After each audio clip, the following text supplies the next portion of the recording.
اور نفسیاتی حقیقت آرائی سے مراد ہے کہ کرداروں کی جو سوچ ہے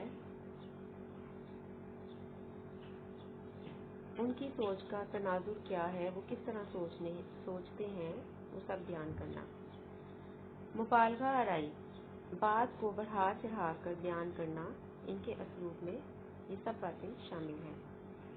ان کا انداز بیان نثر کا ایک ایسا خوبصورت اور دلکش شاہکار ہے جس نے ان کے بعد آنے والے ادیبوں کی اکثریت کو متاثر کیا۔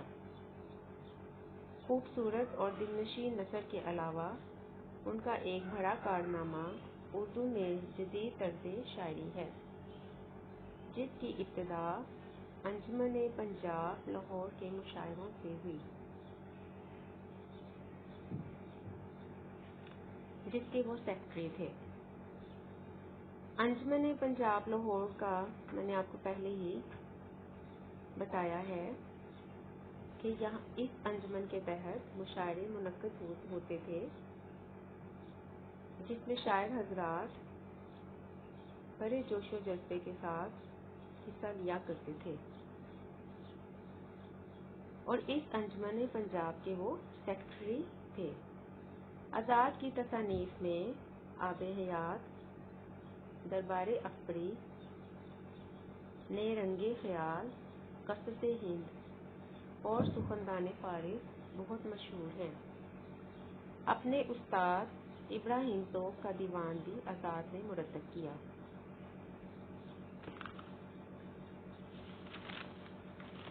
ابراہیم ذوق بھی اردو کے عظیم شاعر ہیں، اور ان کا ایک کارنامہ یہ ہے کہ اپنے استاد یعنی ابراہیم ذوق کا لکھا ہوا دیوان بھی آزاد نے مرتب کیا، اس کو ترتیب دی۔ آزاد نے موضوعاتی نظمیں بھی لکھی جو نظم آزاد میں شامل ہیں۔ کچھ ایسی نظمیں ہیں جو موضوعات کے لحاظ سے بڑی اہمیت کی حامل ہیں، اور یہ ان کی کتاب نظم آزاد میں شامل ہیں۔ یہ سب تصانیف یعنی کتابیں بہت اہمیت کی حامل ہیں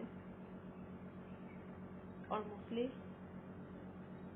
موضوعات اس میں بیان کیے گئے ہیں۔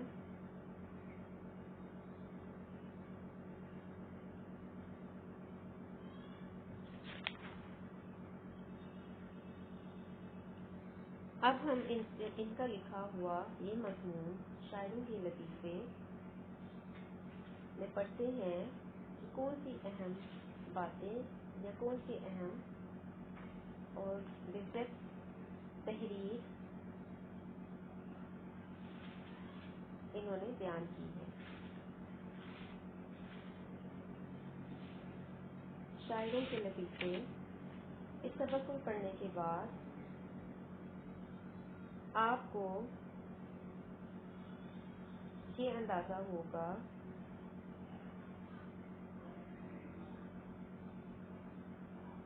کہ ہمارا ادب شاعری کے ساتھ ساتھ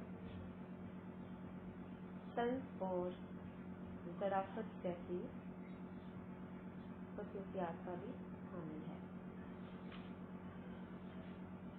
یہ لطیفے عام طور پر آپ کو ان لطیفوں سے مختلف نظر آئیں گے جو عموماً آپ سنتے ہیں یا کسی رسالے اور میگزین میں پڑھتے ہیں۔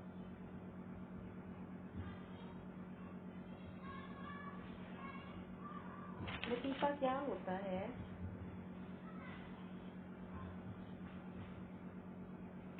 کسی بات کو اس طرح مطالعہ انداز میں بیان کیا جائے کہ اس کا حسن بھی بھر جائے اور سننے والے کو اچھا بھی لگے، لطیفہ کہلاتا ہے۔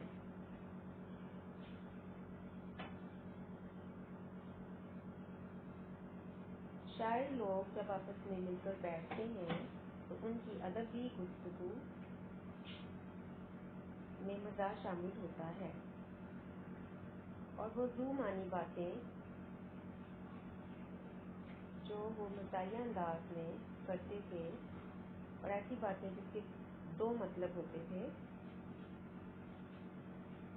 اس میں لطافت کے ساتھ ساتھ گہرا طنز بھی ہوتا ہے۔ مولانا محمد حسین آزاد نے اپنی کتاب آب حیات میں شاعر حضرات کے متعلق جو باتیں لکھی وہ بجائے خود ادب کا ایک انمول خزانہ ہے۔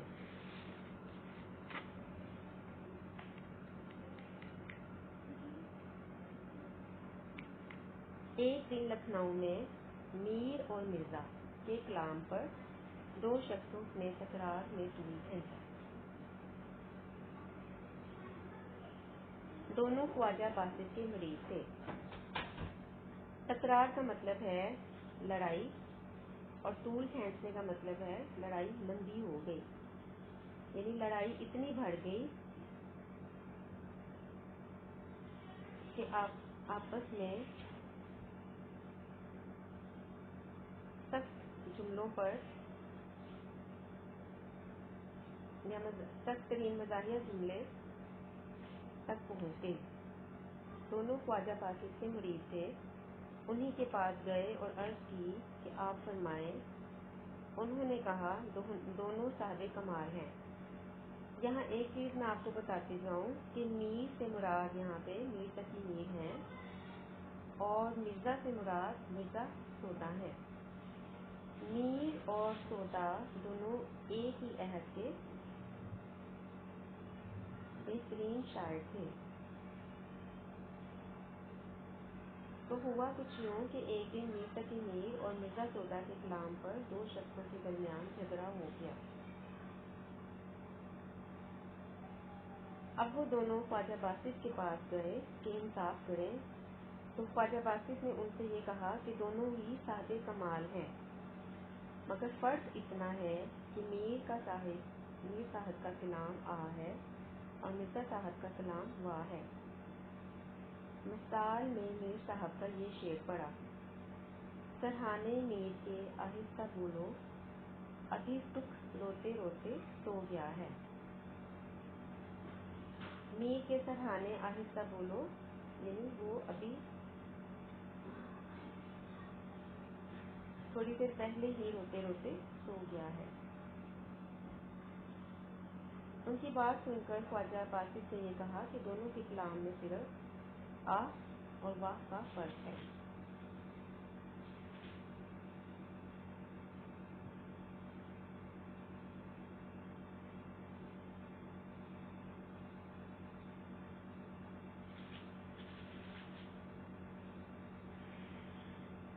پہلے انہوں نے میر کا شعر پڑھا، پھر خواجہ باسط نے مرزا کا شعر پڑھا جو کچھ یوں تھا: سوداں کی جو بالیں پہ ہوا شور قیامت، خدا میں ادب بولے ابھی آنکھ لگی ہے۔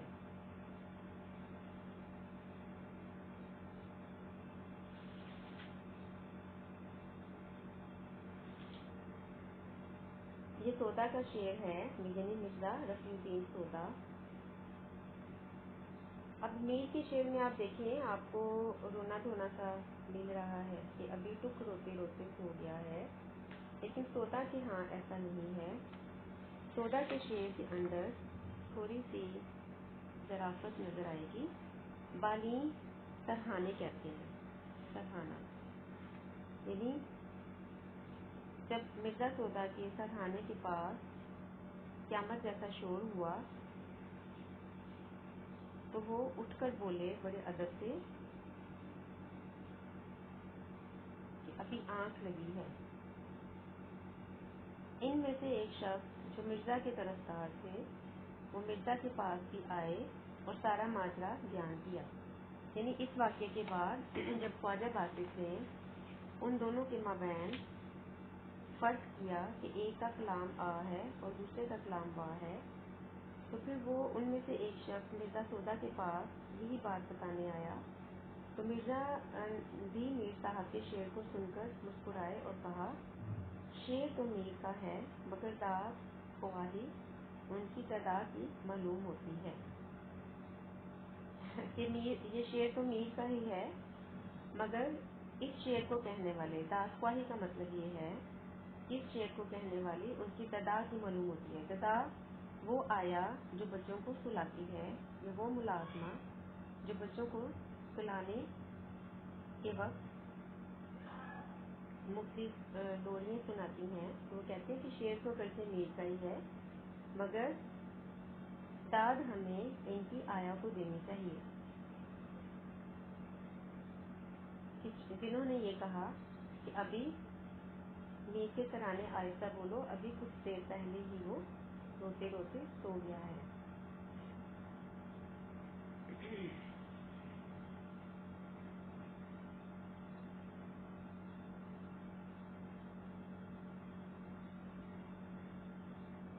یعنی اصل میں مرزا سودا کا یہ کہنا تھا کہ شعر تو میر کا ہی ہے، لیکن خیالات ان کی دایا کے لگتے ہیں، ان کی بوا کے لگتے ہیں، دایا کے لگتے ہیں۔ دوسرا لطیفہ دیکھیے، ایک دن سودا مشاعرے میں بیٹھے تھے، لوگ اپنی اپنی غزلیں پڑھ رہے تھے۔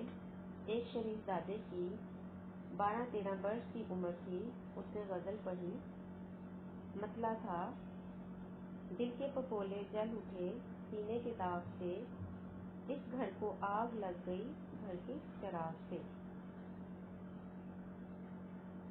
ایک مشاعرہ تھا جس میں مرزا سودا بیٹھے تھے اور سب اپنی اپنی غزلیں پڑھ رہے تھے۔ 12-13 برس کی عمر کا ایک بچہ، ایک لڑکا، وہ بھی وہاں پہ شامل تھا، اور اس نے یہ غزل پڑھی جس کا آغاز کچھ یوں ہوتا تھا کہ دل کے پپولے جل اٹھے سینے کے داغ سے، اس گھر کو آگ لگ گئی گھر کے چراغ سے۔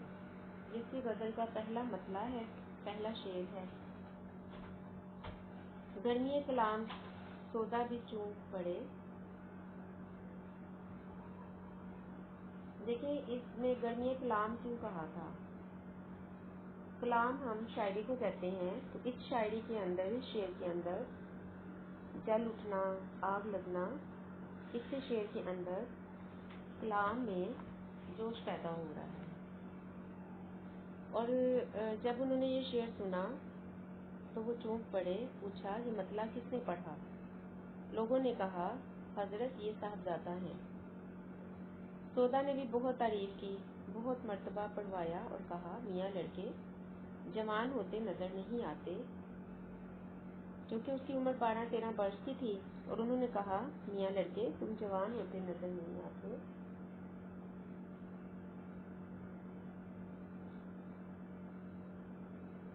اور خدا کی قدرت، انہی دنوں میں لڑکا جل کر مر گیا۔ یعنی اس شعر کے کچھ عرصے کے بعد ہی وہ لڑکا جل کر مر گیا۔ چونکہ اس شعر میں بات ہی گھر کو آگ لگنے کی گئی تھی، اور گھر کا چراغ ظاہر ہے بیٹے کو کہا جاتا ہے، تو اتفاق ہی ایسا ہوا کہ اس شعر کے کہنے کے کچھ عرصے کے بعد ہی وہ لڑکا مر گیا۔ لطیفہ نمبر 3 دیکھیے، ایک دن انشاءاللہ خان جرت کی ملاقات کو آئے۔ انشاءاللہ خان بھی اردو ادب کے ایک شاعر ہیں۔ ایک دن جرت کسی جگہ بیٹھے ہوئے تھے کہ وہ ان کے پاس آئے، دیکھا تو سر جھکائے بیٹھے کچھ سوچ رہے تھے۔ انہوں نے پوچھا کہ کس فکر میں بیٹھے ہو؟ جرت نے کہا کہ ایک مصرع خیال میں آتا ہے، یعنی ایک مصرع ذہن میں آتا ہے۔ کس فکر میں بیٹھے ہو، اس کا مطلب یہ ہے کہ کیا سوچ رہے ہو؟ تو جرت نے یہ کہا کہ میرے ذہن میں ایک مصرع آتا ہے، چاہتا ہوں کہ مطلع ہو جائے، یعنی میں چاہتا ہوں کہ یہ جو مصرع ہے وہ میرے کسی غزل کا مطلع بن جائے، پہلا شعر بن جائے۔ انہوں نے پوچھا کہ کیا ہے؟ جرت نے کہا خوب مصرع ہے۔ مصرع آپ کو پتا ہے کہ ایک شعر کا